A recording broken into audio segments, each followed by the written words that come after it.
नमस्ते। एक नई हॉरर मूवी द एक्सोक्राइस्ट बिलीवर को मूवी की स्टार्टिंग में हमें एक फोटोग्राफर विक्टर और उसकी प्रेग्नेंट वाइफ सॉरेन को दिखाया जाता है, जो कि हताई नाम की एक जगह पर घूमने गए थे और उन्होंने अपने बच्चे का नाम पहले से एंजिला रख लिया था। विक्टर अपने वाइफ को होटल में छोड़कर कुछ काम से बाहर जाता है, पर तभी वहाँ पर एक जोरदार भूकंप आने लगता है, जिसकी वजह से सॉरेन जिस होटल में रुकी थी वो गिरने लगती है और वो उसी बिल्डिंग के मलबे के नीचे में दब जाती है। लेकिन तभी विक्टर भी वहाँ पर पहुंच जाता है और वो जल्दी से सॉरेन को ढूंढकर हॉस्पिटल ले जाते हैं। वो बहुत जख्मी हो गई थी, इसलिए डॉक्टर विक्टर से पूछते हैं कि वो सॉरेन या फिर उसके बच्चे में से किसी को चुने, क्योंकि उन दोनों में से बस किसी एक को बचाया जा सकता था। सीन शिफ्ट होकर हमें 13 साल बाद का समय दिखाया जाता है, जहाँ पर हम एंजिला यानी कि विक्टर और सॉरेन की बेटी को देखते हैं, जो कि अपने डैड विक्टर के साथ रहती थी। यानी कि 13 साल पहले डॉक्टर ने सॉरेन और उसके बच्ची के बीच बस उसके बच्ची को बचा पाए थे, जिसकी वजह से विक्टर का ईश्वर के ऊपर से विश्वास उठ गया होता है। विक्टर और एंजिला एक दूसरे के साथ बहुत अच्छे से रहते थे और एंजिला अक्सर अपने मॉम की चीजों को इस्तेमाल करती थी, क्योंकि वो अपने मॉम को बहुत मिस करती है। विक्टर एंजिला को अपने साथ स्कूल छोड़ने के लिए जाता है, जहाँ पर एंजिला उसे बताती है कि वो स्कूल के बाद अपने दोस्त कैथरीन के घर होमवर्क करने जाएंगी, इसलिए विक्टर वहाँ से अपने स्टूडियो में काम करने के लिए चला जाता है। असल में विक्टर पेशे से एक फोटोग्राफर था। वहीं दूसरी तरफ एंजिला और उसके दोस्त स्कूल के बाद जंगल के अंदर चले जाते हैं और जंगल के एक पुराने घर में जाकर कुछ काले जादू के रस्म को करने लगते हैं। असल में एंजिला अपने मॉम को बहुत मिस करती थी और वो इस रस्म के जरिए अपने मॉम की आत्मा से बात करना चाहती थी।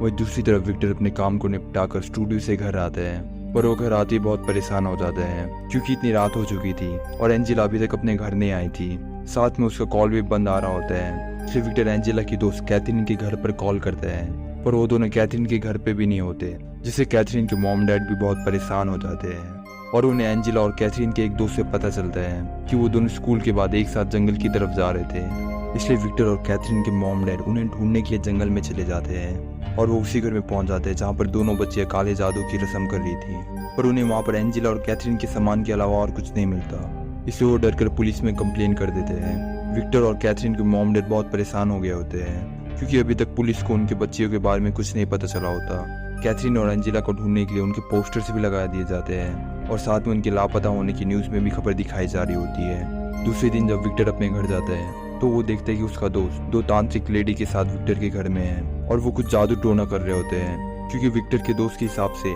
एंजिला और कैथरीन को किसी शैतान ने गायब किया है। पर विक्टर उन सबको वहाँ से भगा देता है, क्योंकि उसे भूत प्रेत और ईश्वर में विश्वास नहीं होता। वही 3 दिन बाद हमें एक लड़के को दिखाया जाता है, जिसे कि अपने फार्म हाउस में एंजिला और कैथरीन देखती है, जो कि बहुत डरी हुई थी, इसलिए उन दोनों को वहाँ से हॉस्पिटल ले जाया जाता है, जहाँ पर खबर मिलने की वजह से विक्टर भी वहाँ पर पहुँच गया था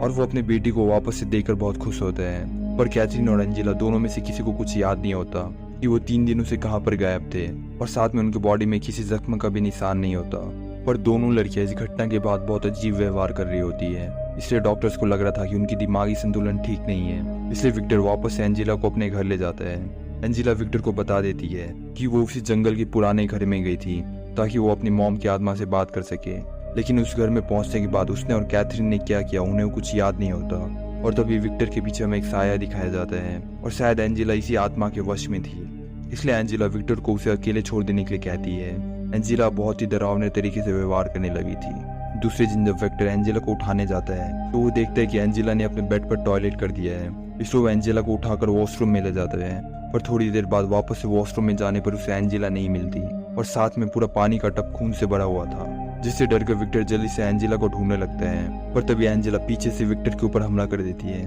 और अचानक से वहां पर गिरकर तड़पने लगती है, इसलिए विक्टर एंजिला को हॉस्पिटल ले जाता है और डॉक्टर उसे बेहोशी का इंजेक्शन देकर शांत करते हैं। डॉक्टर्स देखते हैं कि एंजिला ने अपने कई सारे नाखूनों को निकाल दिया है, साथ में उसके पेट में बहुत गहरे खरोच के निशान भी थे। अगर आपको मूवी एक्सप्लेनेशन पसंद आ रही है तो आप वीडियो को लाइक और चैनल को सब्सक्राइब कर सकते हैं। वही दूसरी तरफ कैथरीन के मॉम और डैड कैथरीन को चर्च में ले जाते हैं, जहाँ पर सारे लोग जीसस की प्रार्थना कर रहे होते हैं, क्योंकि उन सबका मानना था कि जीसस की वजह से कैथरीन और एंजिला वापस से लौट कर आई है। पर कैथरीन भी वहाँ पर बहुत अजीब तरीके से व्यवहार कर रही होती है,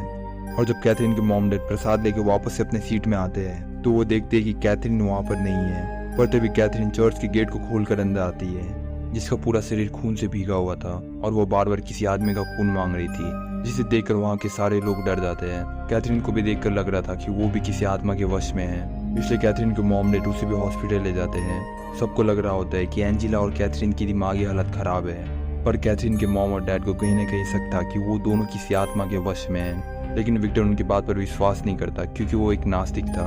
वहीं एक नर्स जब एंजेला की तबीयत को चेक कर रही होती है, पर तभी अचानक से एंजेला बहुत डरावने तरीके से उस नर्स से बात करने लगती है, जिससे वो नर्स भी बहुत डर गई थी। इसलिए उसी शाम वो नर्स विक्टर के पास जाती है और वो उसे समझाने की कोशिश करती है कि एंजेला किसी आत्मा के वश में है, क्योंकि एंजेला उस नर्स के बीते हुए कल के बारे में बात कर रही थी, जिससे कि उस नर्स ने अभी तक किसी को नहीं बताया होता।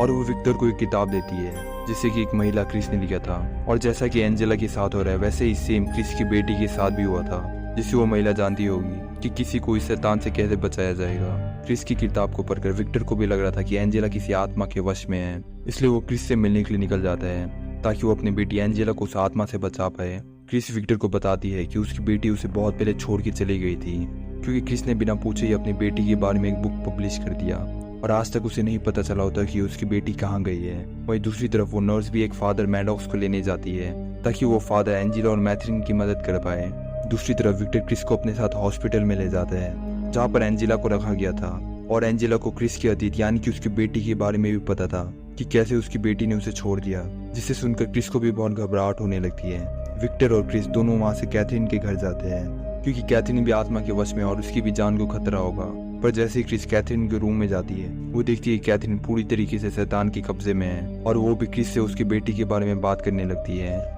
इसलिए क्रिस शैतान को भगाने के लिए मंत्र बोलने लगती है, पर वो शैतान बहुत ही ताकतवर था और वो एक क्रॉस की मदद से क्रिस के दोनों आंखों को फोड़ देता है। इसलिए विक्टर जल्दी से आके क्रिस को बचाते हैं और उसे अपने साथ हॉस्पिटल ले जाते हैं। वहीं दूसरी तरफ वो नॉर्स और फादर मैडॉक्स एक चर्च में जाते हैं ताकि वो चर्च से परमिशन ले पाए उन लड़कियों के ऊपर एक्सोर्सिज्म करके उन्हें बचाने के लिए। पर चर्च फादर मैडॉक्स को साफ साफ मना कर देते हैं क्योंकि इस काम में बहुत खतरा होगा। अब विक्टर और कैथरीन के मॉम डैड दोनों के पास अब चर्च का भी सहारा नहीं होता, इसलिए विक्टर एक दूसरे लेडी के पास जाता है जो कि इन शैतानों से लड़ सकती थी और उस लेडी को अपने घर में ले आता है ताकि वो अपने रस्मों की मदद से उस शैतानी शक्ति को हरा पाए। वही फादर मैडॉक्स अब उनका साथ नहीं दे सकते क्योंकि चर्च ने उन्हें परमिशन नहीं दिया होता, इसलिए फादर मैडॉक्स उस नर्स को एक बाइबल और एक क्रॉस देते हैं ताकि वो प्रार्थना की मदद से उस शैतान को बच्चियों के अंदर से निकाल पाए। उस घर में विक्टर, कैथरीन के मॉम डैड, वो नर्स, तांत्रिक लेडी और विक्टर का एक पड़ोसी भी होता है जो कि उस तांत्रिक लेडी की मदद करेंगे शैतान को भगाने के लिए। वो सब एंजेला और कैथरीन को एक चेयर में बांध देते हैं और एक साथ वहाँ पर प्रार्थना करने लगते हैं। उन्होंने वहाँ पर हार्ट बीट का एक मशीन भी रखा था, इसमें दोनों बच्चियों का सेम हार्ट बीट रेट आ रहा होता है, यानी कि वो दोनों एक ही आत्मा के वश में हैं। जैसे ही वो सब एक साथ प्रार्थना करने लगते हैं वैसे ही उन बच्चों के अंदर की आत्मा तड़पने लगती है,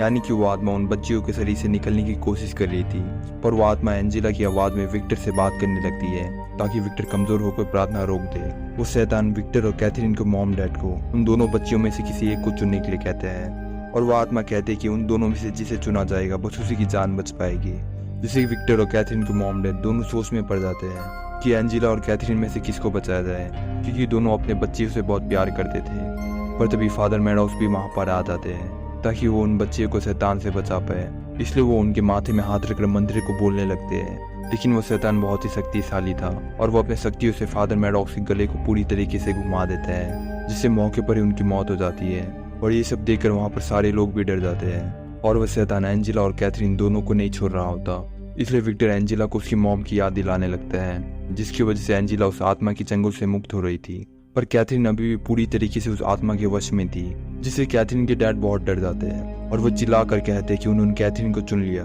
जैसे कि आत्मा ने कहा था कि जिसे चुना जाएगा बस उसी की जान बच पाएगी। और कैथरीन को चुनते कैथरीन आत्मा के चंगुल से मुक्त हो जाती है, पर एंजेला हवा में उड़कर खून की उल्टी करने लगती है और नीचे गिरने के साथ एंजेला की वहीं पर मौत हो जाती है, जिससे विक्टर को बहुत दुख होता है क्योंकि इस दुनिया में एंजेला को छोड़कर विक्टर का कोई और नहीं होता। पर अचानक से कैथरीन की आंख भी बंद होने लगती है और उसकी आत्मा उसकी बॉडी से निकलकर आत्माओं की दुनिया में चली जाती है, जिसकी वजह से कैथरीन की भी मौत हो जाती है। लेकिन दूसरी तरफ एंजेला वापस से होश में आने लगी थी, यानी कि उस शैतान को किसी से चुनने से मतलब था कि जिसे भी चुना जाएगा उसी की जान जाएगी, जिसकी वजह से आखिर में कैथरीन की मौत हो जाती है, जिससे कैथरीन के मॉम और डैड को बहुत सदमा पहुंचता है। और तभी पुलिस भी वहां पर पहुंच जाती है और वो फादर मैडॉक्स के बॉडी को अपने साथ ले जाती है। थोड़े दिन बाद हमें दिखाया जाता है कि एंजेला और विक्टर वापस से अपनी जिंदगी अच्छे से जीने लगे हैं, पर अभी भी कैथरीन के मॉम डैड के साथ एंजेला को भी कैथरीन की बहुत याद सता रही होती है। और लास्ट में हमें दिखाया जाता है कि उस राइडर क्रिस की बेटी भी वापस से लौट आ चुकी है, क्योंकि उसने अपनी माँ को पूरी तरीके से माफ कर दिया है।